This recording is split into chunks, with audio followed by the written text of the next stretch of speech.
Hello, everybody. I'm back. Ask Czarina Live is back. I'm back from vacation. Thank you for joining me. Welcome to a special edition of Ask Czarina Live. It is the Blackout Show. Let me turn this around. Hey, thank you for joining. Hey, everybody. Welcome. Look at this little curl just kind of popping out. You know, just when you're trying to be great, here comes something just trying to throw you off. Thank you for joining, Marcus Jude. Hey, everybody. How are you? I am Janine Truitt, and this is Ask Czarina Live. This is my weekly talk show where I come and kick it with you guys and talk about anything and everything from technology to business to life, parenthood. Tonight, we're talking race. Tonight, we're going to talk race. We're going to talk about what's been going on. We're going to talk about a little bit of politics. I don't want to really go there, but we're going to have to touch it to get to the crux of everything, but we're going to chit chat. I'm going to just put a disclaimer out right from the beginning. I want this to be a civil conversation. I'm going to say things that are not exactly the way most people think about things. And I want it to be known that if I see any kind of craziness, I'm going to just block. The swift hand is going to be very swift and very quick. You're going to just be blocked. So I'm hoping that tonight we can keep things civil, and it's not going to be light. It's going to be a hard conversation, but hopefully everybody walks away learning a little bit more in the end. So let me just start off by saying again, I am Janine Truitt. I am the Chief Innovations Officer of Talent Think Innovations, LLC, a business strategy firm based here in New York, where I focus on digital marketing strategy, coaching, tech advisory, HR and talent management strategy, and much, much more. So if you have any interest in what I do, you can obviously check me out at www.talentthinkinnovations.com. So usually when I do a show, I share articles that I feel are kind of centered around whatever the topic is for the night. And so tonight I actually have two articles, except usually they come from other people. This time they're from me. So I'm going to share them with you in the hopes that it opens your eyes in the context of what we'll be talking about tonight. So the first article is actually an older article that I wrote probably about a year ago when a lot of stuff was happening with cops and people being shot, black people namely being shot. And so I wrote a piece. It's actually on LinkedIn, and it's called Dear NYPD, You Need a Talent Management Overhaul. So for those of you who aren't familiar with my background, I spent 10 years in HR, and so that's my background. So that article really is me speaking several different ways. It's me speaking as not only a daughter of somebody who worked in law enforcement with a long lineage of cops in my family, but also as a wife to a cop, and what I see going wrong within the police department as far as the NYPD is concerned. I can't speak for other police departments. So that's an article to check out. The other article is actually brand spanking new, and it's hot on my blog right now, and it's called Lift Every Voice, Why Now is the Time to Speak Up. And that's where I kind of want to start. So, you know, one of the questions that I've been getting quite a bit is, you know, how is it that you find yourself in a situation to speak about these things, right? Race, being black in America, being a black woman, you know, killings, whatever. How do I find myself in this position? And I guess some of what people are trying to get at and understand from my perspective is, you know, am I concerned about people being off-put by what I have to say? Am I concerned about alienating potential clients or friends or colleagues, whatever. And I think that's the point. And my answer to that question has been, I'm not concerned. And here's why. So the reason why I'm not concerned is this. I am very, very clear and cognizant of being factual in what I say. So there's nothing that I get on here and say that isn't rooted in some basic fact or some experience that I've had over and over again that I know I can share with some level of validity and clarity, right? So my thing is that if I say things that make you feel uncomfortable, if I say things that you don't feel are part of your value system, that is a problem, I feel like, for the other person, not for me. And in business, I feel like there's a certain sense of social responsibility and corporate responsibility that business owners have in this day and age. They've always had it. We've always had, I felt, an obligation to, make sure that we're not just taking in money, but also showing the good that we do for the communities that we serve or the communities where we're doing business. So for me, for the ideals that I try to build my company after, I feel a little insincere to not speak up, to not have something to say when there are atrocities going on in society like they are right now. Just seems a little insincere. So that's two different things. I gave you the business aspect. I gave you just kind of the off-the-cuff answer. The other piece is I have built myself a platform, right? That's how I'm able to sit here with you all and have people sign on and care anything about what I have to say.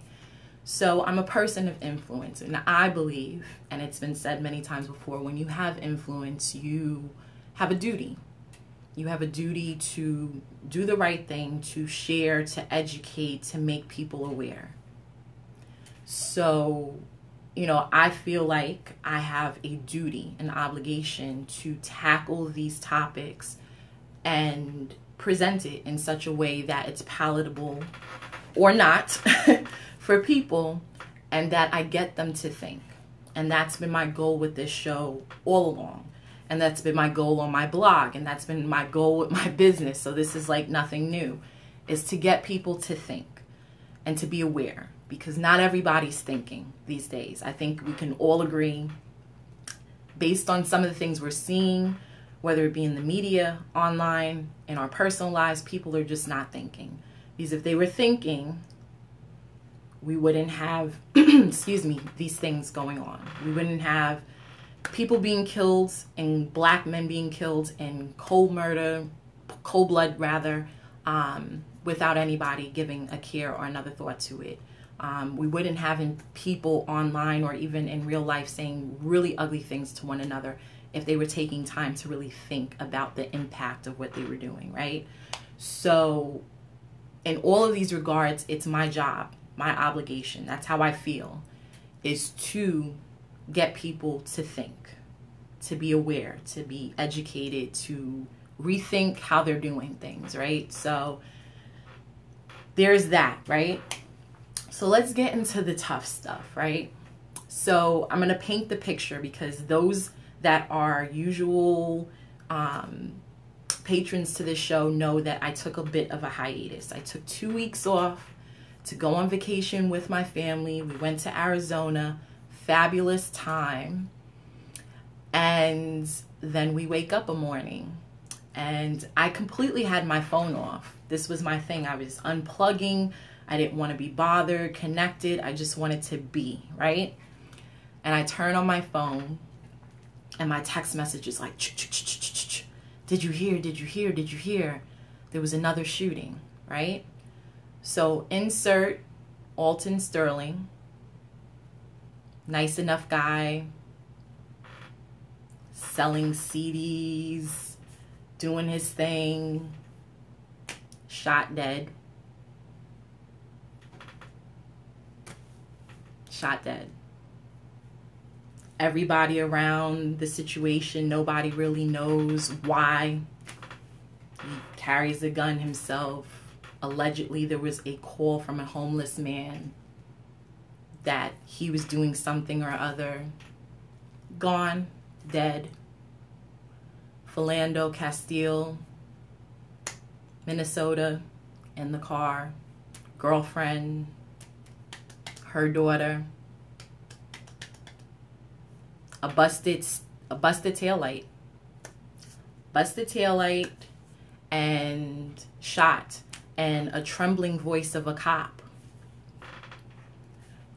who seemingly understood, based on my observation, immediately what he had done once he let those shots go, but then proceeded to make it seem like the guy, Philando, the black man, didn't make him comfortable enough.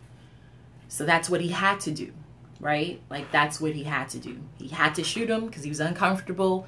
He didn't know. He thought he had a gun, or he saw that he had a gun, and he was uncomfortable, so he let the shots go. And it was, in my opinion, the calmest killing I've ever seen in my life, because the strength that that girlfriend had, and the strength that the little girl, the 4-year-old girl in the back, had to console her mother once the mother realized that her significant other was dead, literally broke me to tears. Because I have a 4-year-old. I have a 4-year-old, and I can't even imagine a situation like that. It's ridiculous. It's ridiculous. And so I was watching The Young Turks. I've told you guys this before, I love The Young Turks. I feel like they just give it to you raw. They're reporting news as it is, and they just get it. They get the brown-black experience. They get it, and they report that. It's not this frilly, well, we have to see, and it appeared he was killed, and it's inconclusive, and we don't really know what the cop was doing, but, you know, maybe he didn't mean to kill him. It's none of that frilly crap. It's just however many instances of this has happened, and there's a phenomena. There's an issue. There's a problem, and they report that. So anyway, they reported Philando Castile, as they did with Alton Sterling, and you can see visibly that Cenk Uygur, who's one of the hosts on there, was just shaken by it. You can just see that it got to him. And it has to get to you. Like, if it doesn't get to you, if you can hear about an innocent person, I'm talking regardless of color, if you can hear about an innocent person being shot down in cold blood in front of their child, or period, and not feel something, not feel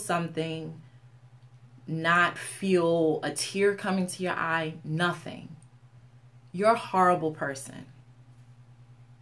Like, that's just it. There's no way to put that. Horrible. Either that, or you need to go check yourself out. Like, you need to go to a psychiatric hospital or something and have them look at you.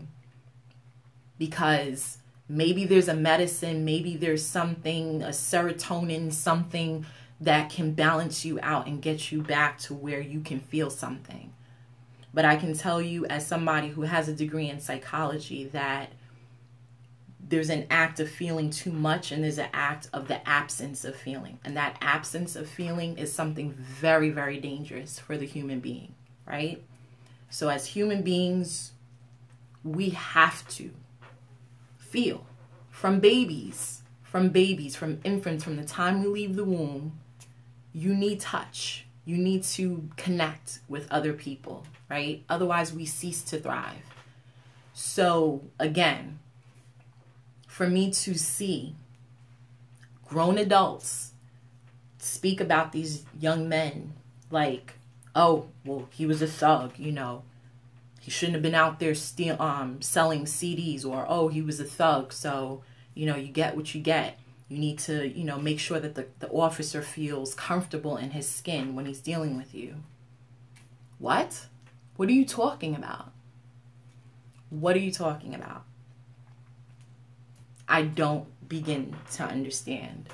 The ugliness that I've seen come out of people's mouths is off-putting. And I'm between a rock and a hard place. I'm between a huge rock and a hard place. And here's where it is, right? So I'm a Black woman. Let's start there. I am a mother to a Black little boy who will grow into a man someday. And I should only hope that I don't have to have the kind of conversations that many Black mothers are having with their children right now about how to comport themselves in society so they don't get shot, right? I'm a wife to a Black man, but not only, wait, doesn't stop there. I'm not only a wife to a Black man, I'm a wife to a Black man who happens to be a cop, right? So my father's Black, my brother is Black, my nephews are Black. So, I hear a lot of people feeling like, oh, well, Black people, you're always race baiting. Oh, you're always talking about race. And it's completely not about that. And to that I say, have you had to have this kind of conversation? Have you had to have people in your family not return home? Not return home because of their color, right? Have you had to have that conversation? Now, albeit every family, every parent worries about their children when they leave the home. That's kind of a universal concern that we have for our kids, right? So fine. But I can bet you, if you are white, you are not at home concerned that your son may be shot if stopped by cops. It's not a concern. And it's not a concern because it really just doesn't happen. What really happens is if your son happens to be just a little wily that night that he goes out, let's say he drinks a little too much, right? It happens. We all do it. Gets into his car, gets a little crazy with his friends. Cop sees him. It's quota time. What's going on? License registration. Oh, it's white boys. All right. Well, you're not supposed to be driving drunk. All right. Get out of here. Now, don't get me wrong. That is not every cop. There are cops that understand that no matter what your color is, the law is the law. And they have to adhere to that. And I'm fine with that. But I'm saying that in that situation, those white boys walk away. They do not get killed. And in fact, we had one who massacred Black people in their house of worship. And he got Burger King. He got Burger King. He got food.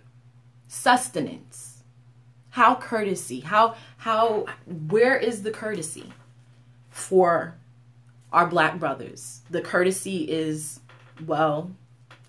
6 feet under. We're sorry. We didn't know. We were afraid. We really didn't mean to, but we were afraid. We didn't really know. But the other guy gets Burger King, though. He gets to live. He gets to have a meal. Courtesy. But that's okay. And the fact that I'm even saying any of this stuff, for some people, is wrong in and of itself. Because the reality of all of this is that we're not supposed to talk about the injustices that are happening against our own people. White people say, hey, Black people, you got affirmative action. You're working. You can get a job. Be happy. Thank you. You're in the media. You're in movies. You've got famous basketball players, for God's sakes. We let you have that. Be happy. Thank you. You can own a home. Thank you, white people. Wow. You can say whatever you want. Thanks, white people. And on and on and on. I actually saw a gentleman today talk about how there are tons and tons of charities created just for the purposes of giving back to kids in impoverished areas. So we should be happy. Black people should be happy. Well, let's start with the fact of why that area is even impoverished, right? So Black people are not city planners. Not most of us. We don't dominate that industry. We're not urban planners. We don't dominate that industry. We don't dominate venture capital or anything that gets the economy or communities going. So, but yet the resources don't quite get allocated the same way, depending on who lives there. So exactly, what are we supposed to say? Thank you for putting us in the worst possible situations and then sending charity workers back to make it seem as though you're actually doing something for us. Bringing us up, so to speak. Thank you so much. Holy crap. You know what? When we go to church this Sunday, let us praise the Lord for you. Because you are ever so charitable. It's not about charity. When you say equal opportunity means equal opportunity. That means as a Black person, if I'm sitting in my car and a white person sitting in their car across the street, we both, if the police so choose, we both get spoken to. And we both get to go home once they figure out that there's nothing wrong, there's no wrongdoing, there's nothing going on. It doesn't work when you have me over here and white person over there and they get to go and I spend an extra 15 minutes explaining to you why you should let me go. That's not how this works. That's not how this works. And by the way, it doesn't just work like that on the street.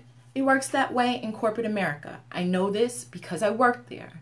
So two similarly situated people, me Black woman, white woman over here, less education than me, Janine has to work 15 times harder than woman over here with less education than me to get the promotion. Homegirl over here with no education or very little education moves right on up in 5 steps.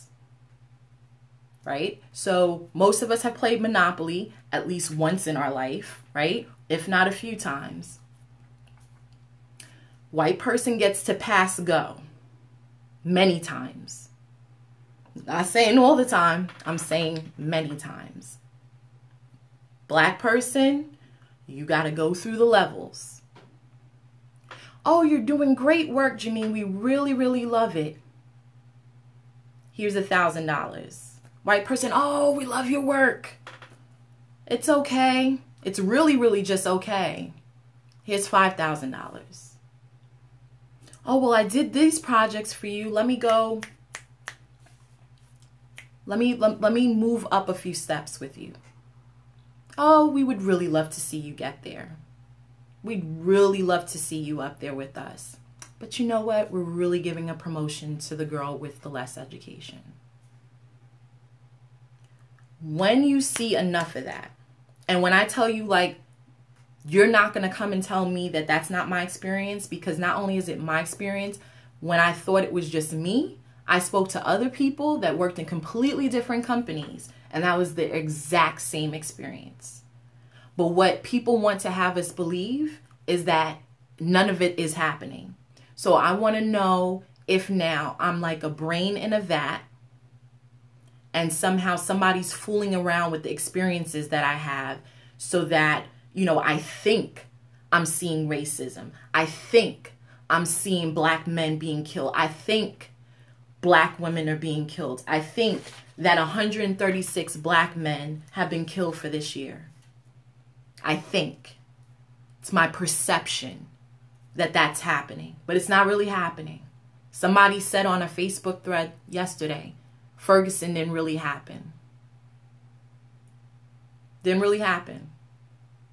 It's the Black Lives Matter terrorists that are painting these pictures. That's a hell of a painter. I ain't seen anything like that ever. That's a hell of a painter. If we're all just imagining the racism, we're all just imagining the fact that this has been a thing. And that's the other thing. This has been a thing. So when we talk about the civil rights movement and all of that went on in the 60s, and then somehow, you know, people's perception of things is that it got better. Here's what happened. It got better because laws were put on the books, right? And then people realized, like, okay, there's some things I can't do and I can't say. But they were still saying them. We just couldn't hear it. This was like ahead of technology, right? This is before technology boom and all of that. And then what happened? And this is my HR hat coming on. You had all these businesses, all these people who had federal contracts. And there's this thing called affirmative action that everybody claims Black people benefit so much from. We benefit so much from affirmative action, so much so that it's done absolutely nothing really for us. But I digress. So affirmative action plans are tied to federal contracts. And so what the government said is, hey, you want to do business with the U.S. government, you have to take affirmative action to hire women and minorities. What do you think happened? Bigots and all. What do you think happened? They hired women and minorities enough to make sure that they can get the money they need to continue their businesses. So when people say that racism is an institution and you scoff at it, don't scoff at it. That's what it is. So now you have a situation where many businesses, not saying all, but many of these businesses couldn't give a rat's ass about hiring a person of color, whether they be Latino, Black, or Asian. Couldn't give a rat's ass. They do it because it's tied to the money. The second form of slavery, the second round of slavery, if you will, right? So it's been here. And the only reason why we know that the racism, reason why it's ringing in all of our ears so loudly and it's so in our face, is because now the technology is caught up. So now you can't hide it, right? So now it's not you at dinner with your friends and you just say something flippant about a Black person and it sticks there. Everybody's a damn narcissist. So you say something, you text something, boop, screenshot, and now it's on Twitter. You're out saying something, you're drunken, oh, F these Black people, but suddenly a video's taken. You're a cop, you're out there, you're doing all kind of craziness in the street, you're beating people up, you're kicking them, you're calling them names. Guess what? There's video. The video that they had of Alton Sterling, not only was there their video, but there was video of activists, Black Lives Matters activists on the kind of like on the peripheral of what was going on, who were also taking video. And you hear them crying and watching the whole situation go down. We are literally under a lens all the time. So now it seems like, oh, well, they're just pushing it, and there's really nothing. Everybody's just race baiting and trying to divide us as a country. No, we've been divided. We were just all acting like it wasn't happening. It's been this way. It's just now everybody is it's kind of this situation where it's like, you know, I thought you were my friend. You know, it's when you have that one friend and you thought she was your friend and you thought you were cool like that. And then you find out like your friend was talking behind your back. It's that. It's like, oh, I just thought we were getting past that. I thought we could put slavery behind us. And, you know, I thought we could put the atrocities that white people have imposed on people of color behind us. I thought we were done with that. Nope. And as with most situations, you know, you only need one character to rise through the ranks to incite the people. So like I said, the sentiments have been there, but then we needed a character. We needed a face to put to the feeling and the sentiments behind the racism, right?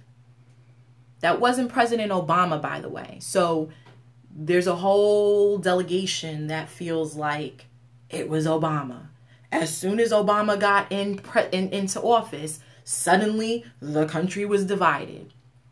Actually, I felt that the country was very much together at the point that President Obama hit the scene, because it wasn't just black people that got him elected. It was blacks, whites, etc., etc., etc. Like, we didn't just vote him on our own. So at that point, I felt like, yeah, monumental for us as black people, check. But I felt like we were on the precipice of something good. Because maybe then, with us electing a black man, it proved something that, you know, we were kind of past all of that stuff. No.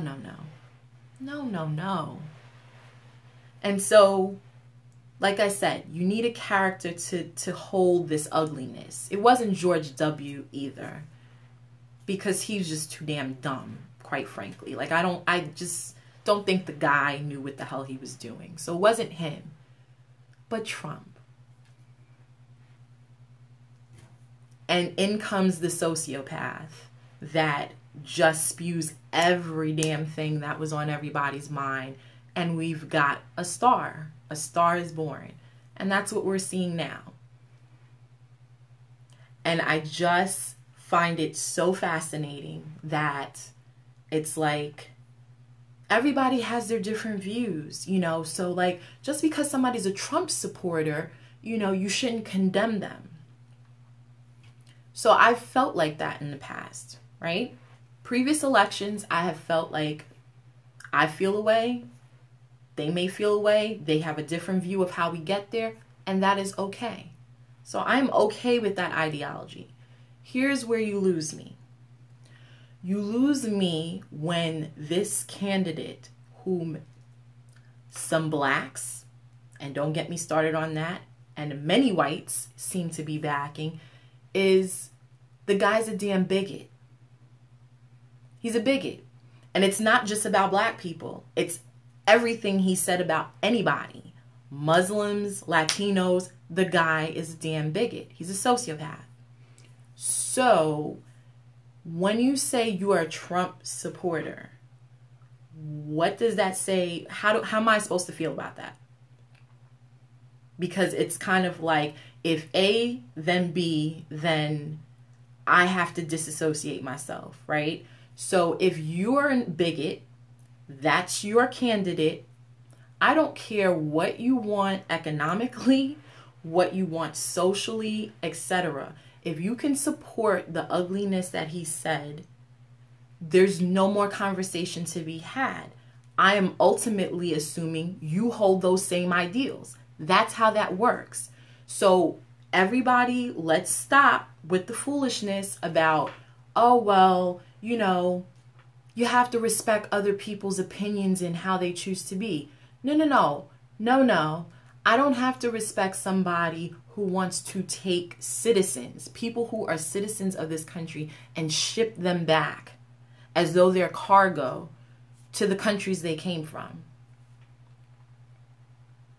I don't have to support you or somebody you support who wants to build a wall to keep people out of this country when that's what you were founded on.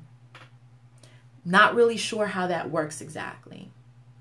And here's another assumption. So, you know, I've shared in the past that I have a bit of a scientific background / mind. So here's the thing.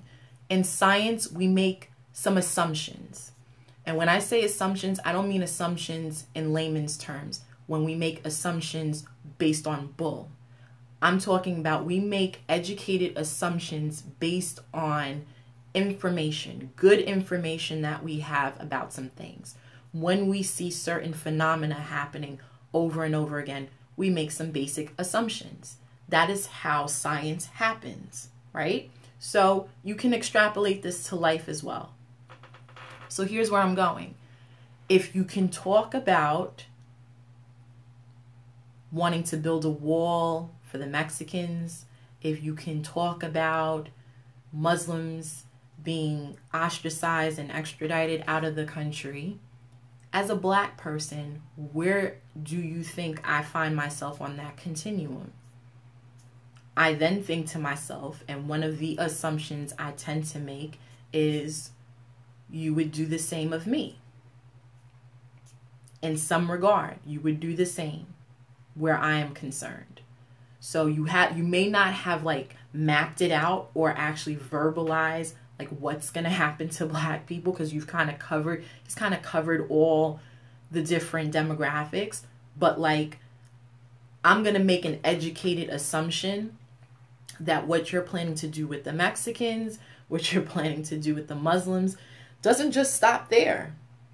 Like reasonable person kind of stuff. Like it probably just doesn't stop there. It probably gets into the realm of the rest of us of color, right?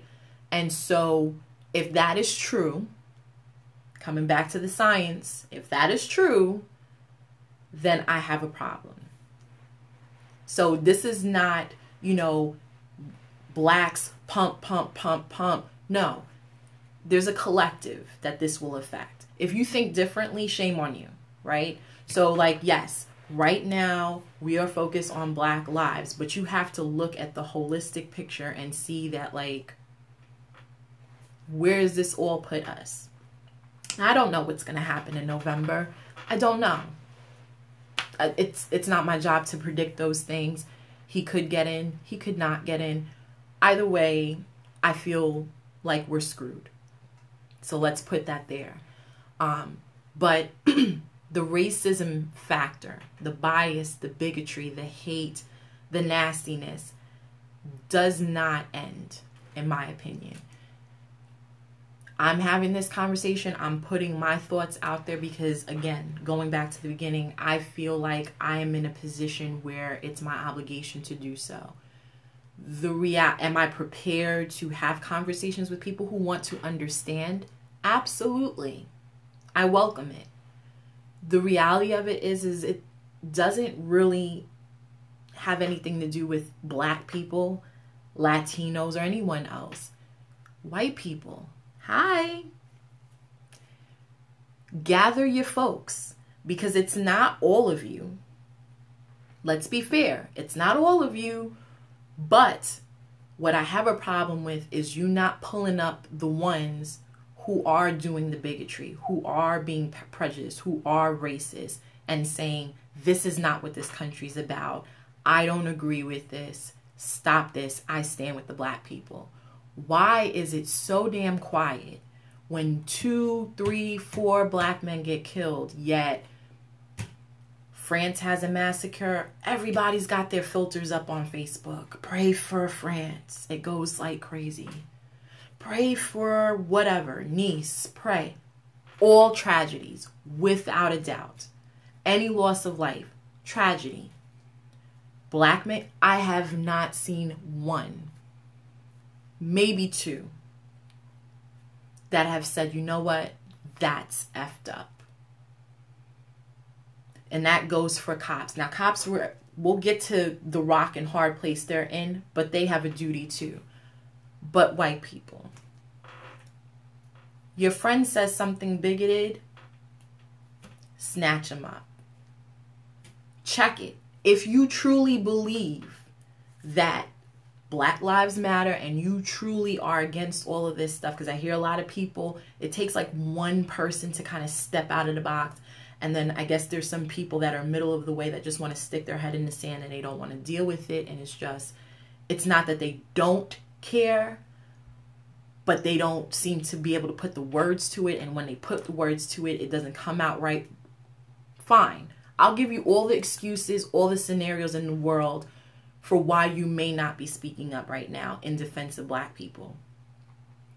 But what I just can't get is the quiet. It's It's deafening when Black people are being slaughtered. It's deafening. And then you turn around and it's like, hey, no, all lives matter. And it's like, yeah, but no. Yeah, but no, right?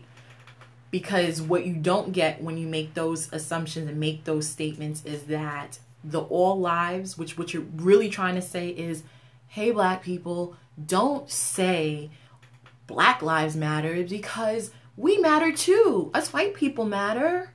So like, why would you leave us out? And it's like, but that is a constant. That's a constant.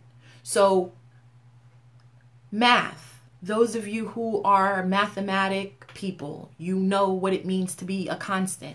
It is the one thing that does not change, does not shift. It's a constant, right? And in this country, the constant is white lives matter. And it is evident because you do not have white people, white men, white women being shot in cold blood on a daily basis. You don't have it.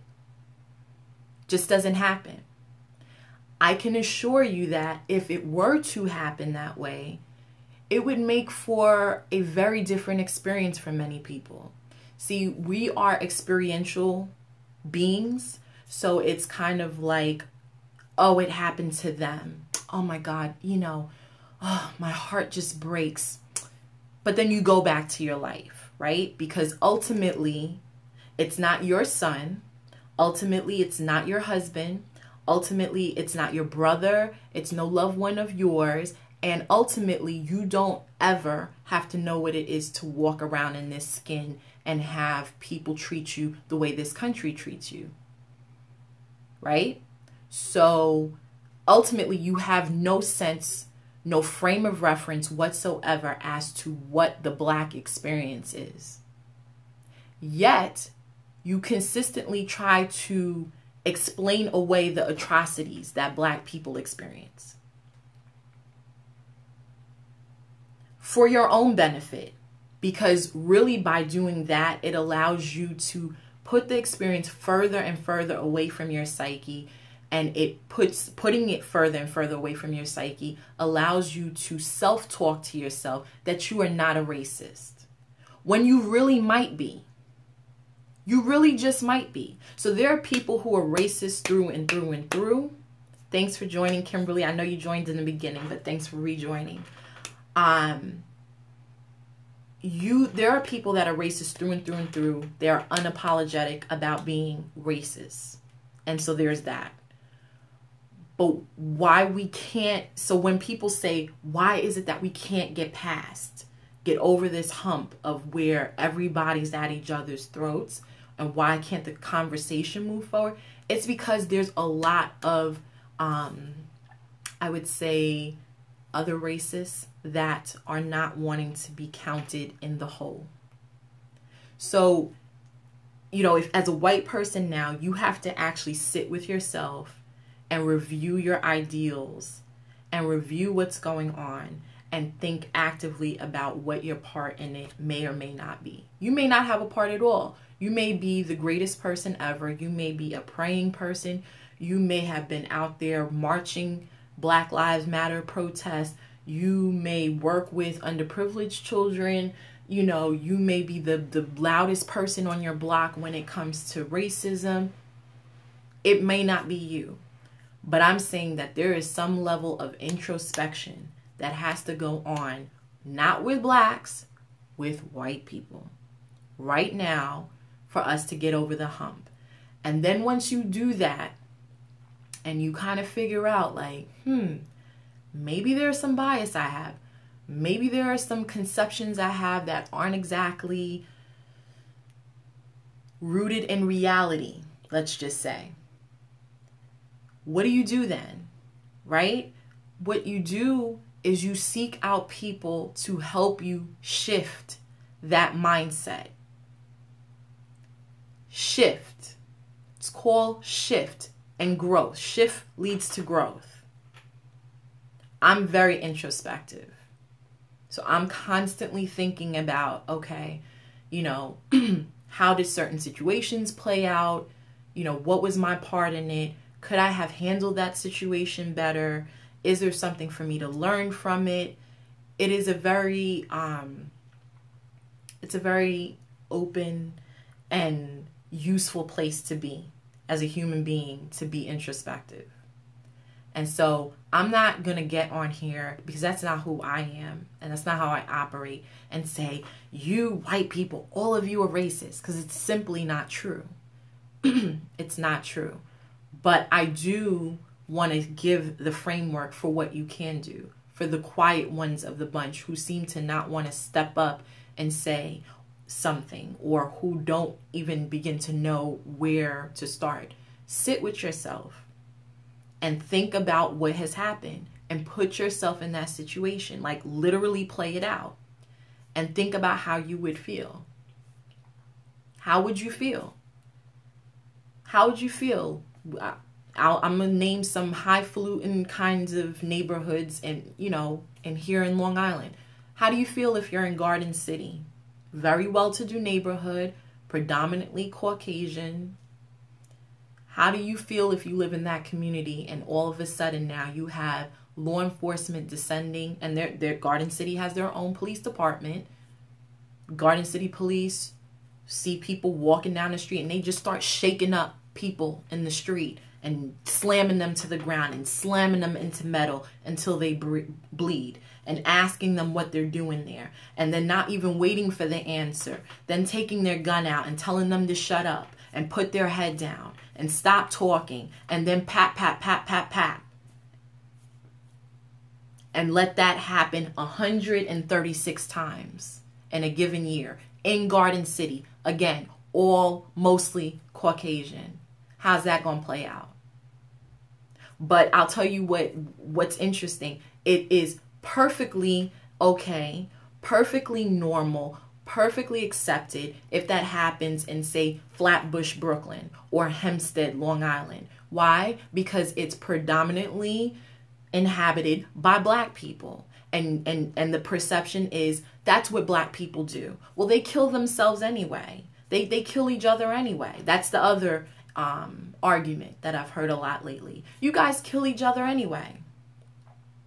You kill each other in cold blood. So why can't we shoot you? It's kind of like the same argument that gets made about whether or not white people should be able to call black people niggers. You guys call each other niggers, so why can't we call you that? Think about what you just asked. Think about that. The question is, why do you want to call us niggers? The question is, why do you want to kill us? Those are the questions you need to be sitting with yourself. Stop yourself. Why do I want to kill a black person? I think the answer to that would be very chilling. Quite chilling and revealing. Why do you want to use derogatory language towards a black person? I don't know anybody in my circles who walks around calling white people honkies or anything that's derogatory towards white people. I'm not saying it doesn't happen. I'm saying I don't know anybody who walks around using that kind of language towards white people on a consistent basis, if ever. Doesn't happen. Yet we have to somehow, you want permission to disrespect, to show disrespect over and over and over and over again. Whether overt or kind of undercutting. It's all the same shit to me, quite frankly, right? But how we get past this is not necessarily, not that the Black Lives Matter protests aren't doing anything, but we're not the issue. And I'm not being one-sided. It's the institution. Like, I heard something so poignant the other day, and it was from an Afro-Latino event, and Miss Marta Vega, She is an activist of sorts. I'm kind of getting onto her whole spiel and what she's about, but she said something poignant. She said, "Can America live without slavery?" And she basically said that, you know, a country like America that has been founded on slavery, it would then be assumed that all their institutions, all their systems, all their programs, everything that they've built would also be based on slavery. And she said that institution does not favor people of color. So we didn't develop it. We didn't say, hey, you know, that place America, it looks pretty hopping. You know, got a boat, got a plane, got something, I want to go, right? We got dragged, kicking, screaming, did that, right? Nobody wants to talk about that. But here we are, some X amount of hundreds of years later, and how ridiculous, how sad is it that in 2016 I'm having to have this sort of conversation at all? At all. It is ridiculous. I wake up most days not knowing where I'm living exactly. I don't really know where I'm living anymore, based on what I hear, based on how I hear people reacting and the things that are being said. And so, yeah, you can paint the picture that it might be a really small minority, but it's really loud and raucous, the noise, right? And so, again, I'm saying, if you truly feel in your heart that what's going on is just an atrocity, terrible, what are you planning to do differently? What are you planning to do differently about this? Are you going to stop that friend that comes to dinner the next time they come and they start going in about how Black people always want handouts and they are dominating welfare? And are you going to stop them and tell them that that's unacceptable and it doesn't align with your ideals? Are you going to stop the person on the train the next time they decide to talk to you about how Black Lives Matter people are terrorists? Are you going to stop them and tell them, hey, I think you're a little out of line with that? Are you going to stop your grandfather, whomever, the next time, or your coworker the next time they say something out of line about a Black person, or if they say good for those thugs that they died in your presence? Are you going to stop those conversations? That's how you help. That's how you help. It's not, there's nothing more to it. It's your people. And yes, I am using my platform to educate, but that's how we start to get over the hump. But if everybody wants to just stick their head in the sand and say, oh, I'm not a racist, but I don't agree with what I see going on, but I'm going to go and stick my head back in this sand again because, you know, I just can't deal with all of this. And I don't want to have to come to this harsh realization that I might be a racist. Just because you may be doesn't mean you have to stay it. We're human beings, and the more we learn, the more we know, we make better and different decisions. So I can respect somebody who says, I used to feel that way. I used to talk about these things. I used to say these things. But now, because I have the right information, now because I've sat with myself and understood where my biases were coming from, I have a different perception and I no longer feel that way. That's growth. That's where we need to be headed. But for people to be in this realm of cognitive dissonance, of just, this is what I saw on this site, this is what this political leader said, this is what I know and it's true, and you won't tell me it's not true, even if it's actual fact and I can see it and it says it's a fact, I'm going to just stick to my guns. If that's how everyone's going to be about stuff, we're going to be in a lot of trouble. We're going to be in a lot of trouble. So I mentioned in the beginning that I'm in a rock and a hard place, right? Like I said, daughter of a police officer, retired now, God bless, wife to a police officer. In all of this, there's the blue lives matters, because, you know, it's not enough that Black people are trying to make a stand for themselves in a country that's basically hunting them. Everybody's lives matter. So now it's the blue lives matters. And guess what? I'm 100% for it. Because you know what? Every day my husband walks through the door, every day I'm able to pick him up, every day he's able to have dinner with me is a blessed day, right? I want my husband to come home. He worked in a very dangerous unit prior to where he was. I want him to come home, right? So, of course, blue lives matter. However, when you continue to aggravate a community, when you continue to shoot people in cold blood, when you have a whole job centered around bad ideology, no training, and you're just letting anybody and everybody in, then you have the situation we have now. So Dallas was an atrocity, great tragedy, as was Baton Rouge. But something has to change. You cannot go into people's communities, rough them up, kill people, and walk out and think that it's going to be peachy. Where in world's history does that work?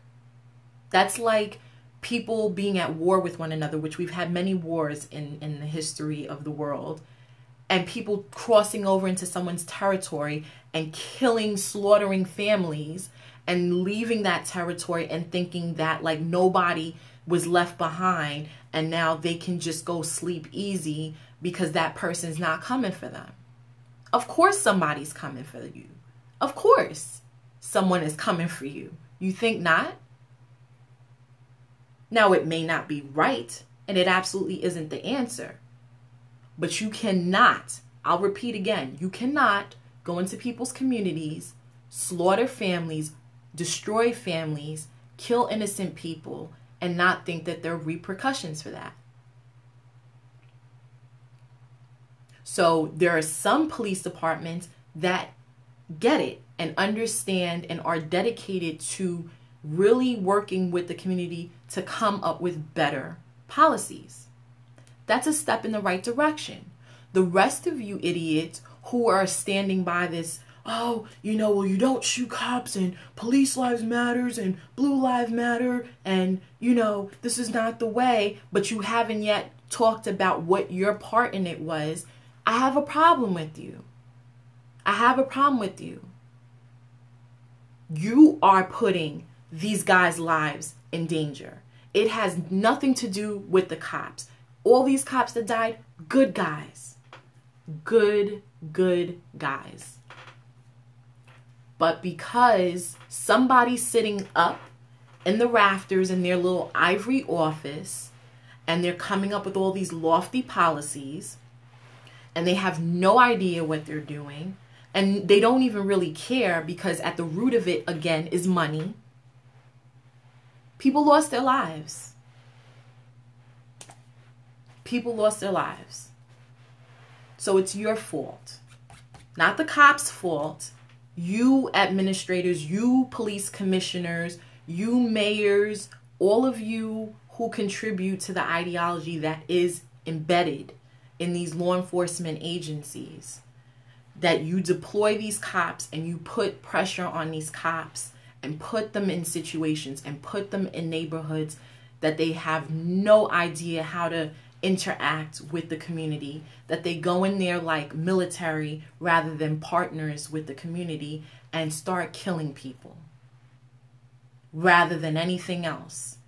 De-escalation, having a conversation, understanding that if you take a white cop who knows nothing whatsoever about different cultures, that you make sure he gets cultural awareness training so that when he gets dropped in Washington Heights and Poppy's on the corner and he's playing his dominoes with his friends, he knows that that is not a crime. It's not a crime to sit on his stoop or to sit at a table and play dominoes with his friends. It's a cultural thing. It's called cultural awareness. He's not committing a crime.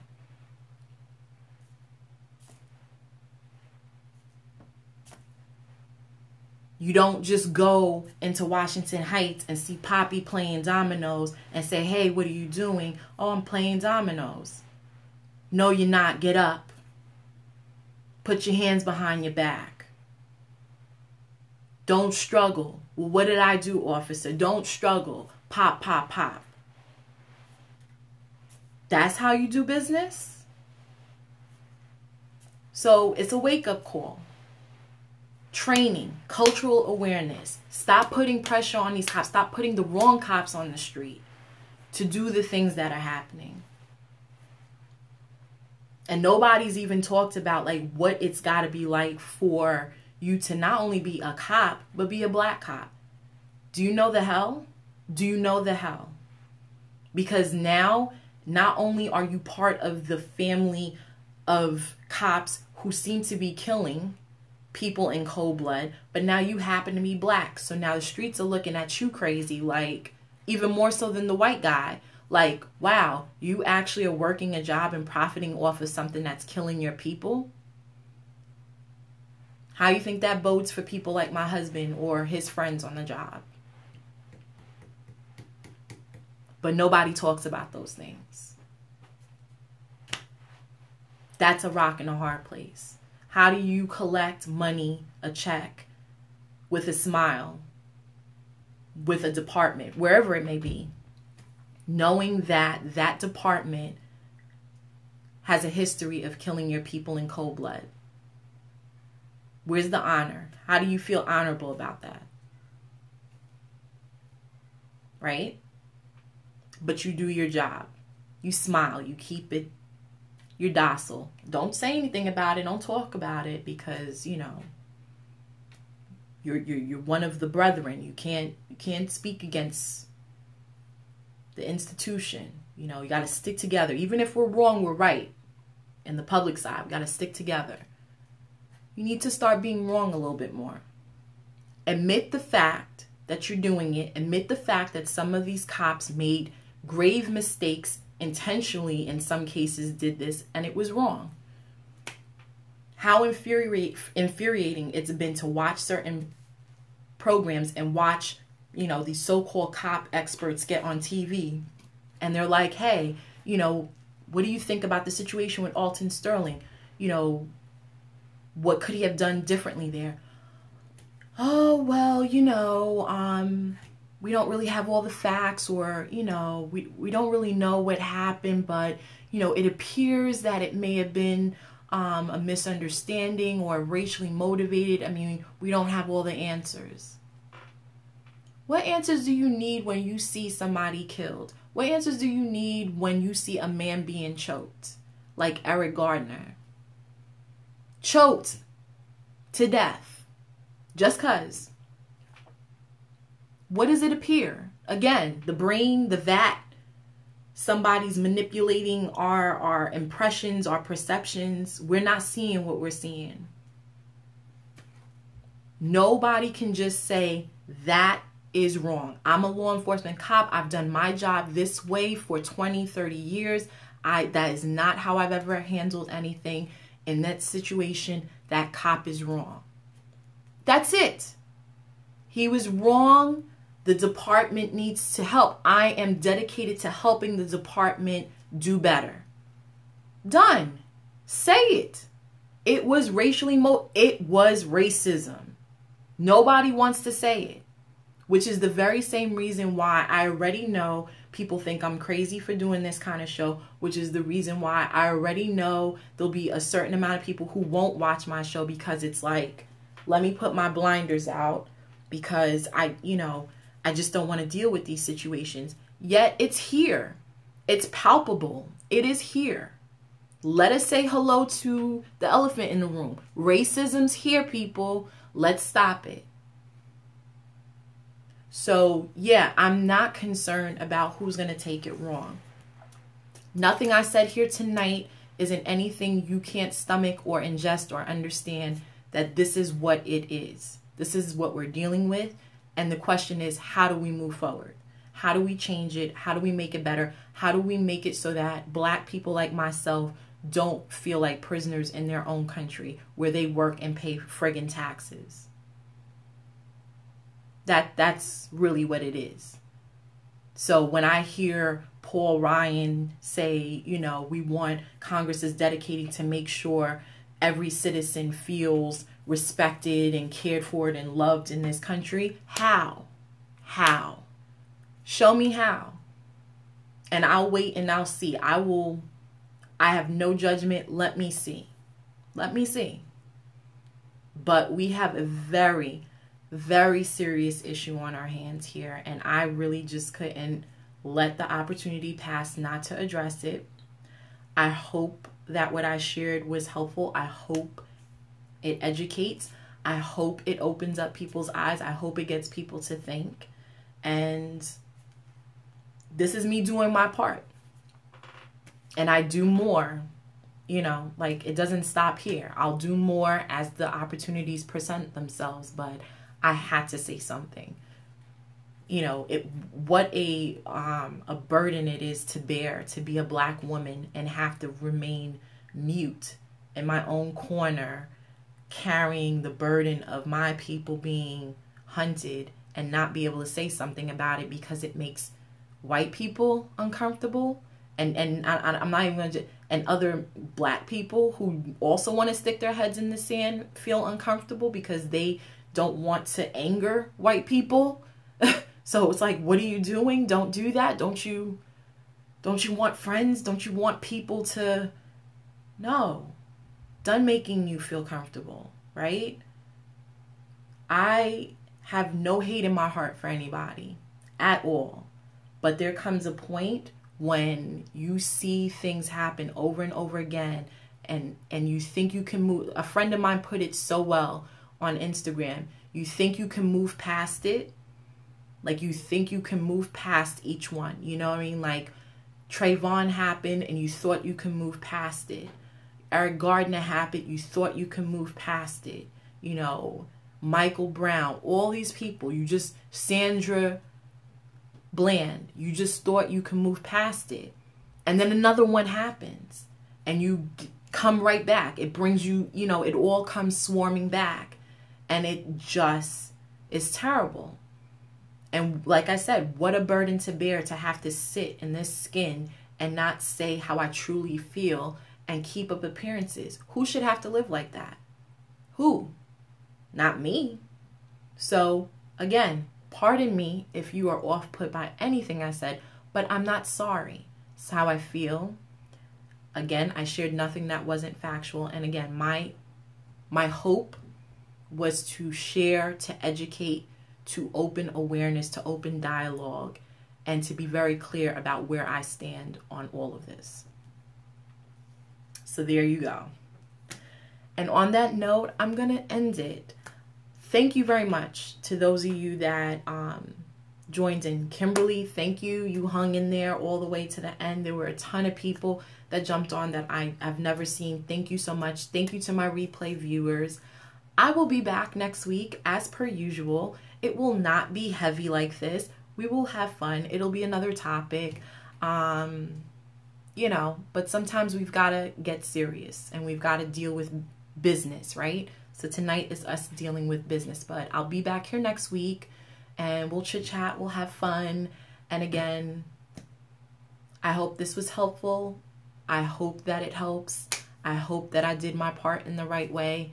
And you guys have a great rest of the week and a good night. Bye. Thank you so much for the hearts. I appreciate it.